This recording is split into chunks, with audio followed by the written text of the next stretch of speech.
Hi,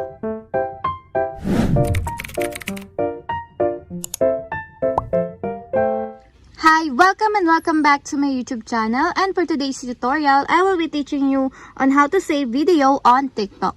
But first, kindly subscribe to my channel and don't forget to hit the subscribe button and the bell to notify you for my new updates.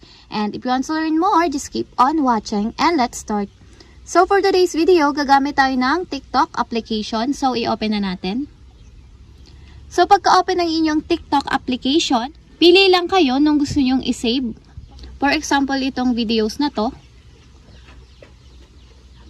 Click nyo lang tong 3 dots na nandito sa may gilid.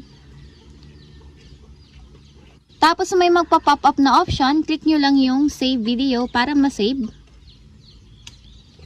So yan, automatic nakasave na yung inyong video sa inyong gallery. And that's it, we have successfully saved video on TikTok. If you have a question, kindly comment down below and don't forget to hit the subscribe button and the bell to notify you for my new updates. And thank you for watching!